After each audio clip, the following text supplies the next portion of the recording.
dia antsoina hoe resin'Andriamanitra. Tsy mandray baiko hafa intsony fa baiko avy koa ny apôstôly Paoly eo amin'ny Romanina 12 ka ny 9:20 ka hatramin'ny 8:20. Romanina 12 ka ny 9:20 ka hatramin'ny 8:20.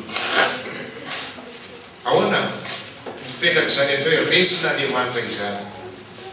Romanina 12 ka ny 9:20 ka hatramin'ny 8:20. Hoy ny apôstôly Paoly, tsy fantatrareo va fa raha tena ho mpanompo ianareo na ho aniza dia mpanompo n'izay arahanareo ianareo, na ny ota ho amin'ny fahafatesana na ny fanarana ho amin'ny fahapalinana. Ary saorana ny Andriamanitra fa na dia efa mpanompo ny ota aza ianareo, ny fonareo efa nanaraka ny fomba amin'ny fampianarana izay nanolorana anareo, ary rehefa natao afaka tamin'ny ota ianareo dia tonga mpanompo ny fahamarinana. Ny olona resin'Andriamanitra dia lasa mpanompon'Andriamanitra ara-bakteny. Ny apôstôly Paoly dia milaza mihitsy amin'izany atao hoe resin'Andriamanitra izany, ampiasainy ilay teny manao hoe doulos esclave, mpanompo antevin'Andriamanitra ara-bakteny. Tombotsoa lehibe zany hoe resin'Andriamanitra izany, Andriamanitra mitompony tanteraka. Ary ny mpanompo amin'izay fotoana izay dia tsy afaka manohitra. Ao nahafantarana fa tena babin'Andriamanitra isika, resin'Andriamanitra isika, tsy manohitra intsony. Inona moa no azontsika atao rehefa resy isika? Ambaran'i Jeremia fa efa afaka daholo ny fiadina rehetrarehetra. Ny mpanompo dia mankatoro-baiko satria tsisy fiarovana intsony ny aminy. Ny atao hoe resin'Andriamanitra dia mankato azy. Manao na fihetsika izany atao hoe tsy fankatoavana izany eo amin'ny fiainantsika.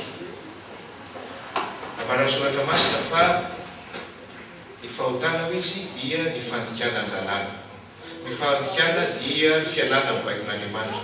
Isaka misy izany fahotana izay mitsimoka, maniry, miroborobo, mamaka ao amin'ny fiainantsika, dia tadie fa nanohitra n'Andriamanitra isika ary tsy resin'Andriamanitra intsony. Isaka ny misy fahotana izay mitrevona na miaina ao anatsika dia tadio riavana. Fa amin'izay fotoana izay tsy namany resin'Andriamanitra isika fa resin'iza, resin'ny Satana. Raha resin'Andriamanitra isika dia Kristy mihitsy amin'ny alalan'ny fanahy no mitoetra mambady mibahana amin'ny fiainantsika. Ka nahatonga ny apôstôly Paoly nilazany amin'izany hoe resin'Andriamanitra izany, tombontsoa lehibe izany hoe resin'Andriamanitra izany. Ao amin'ny Galatiana 4:20 izay antsika tsenjeny, voaombo miaraka amin'ny Kristiana amin'ny hazo fijaliana ao, ary tsy izany intsony ny velona fa Kristy ny velona ato anaty. Izany hoe tahaka ny olona anankiray izay manompo tanteraka, baby tanteraka, tsy manana zavatra atao izy afa-tsy hanompo an'ilay tompo.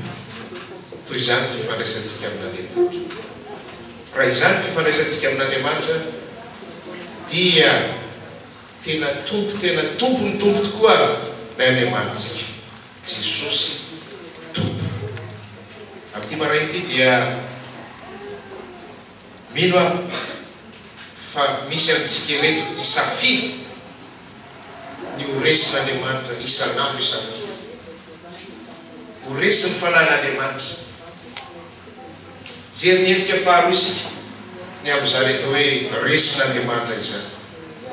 Rehefa resy ny fahavalo tamin'ny ato fahizay dia voarombaka sy lasa ny mpandresy daholo ny arena rehetra, ny fananan'ilay resy, ny arena rehetra.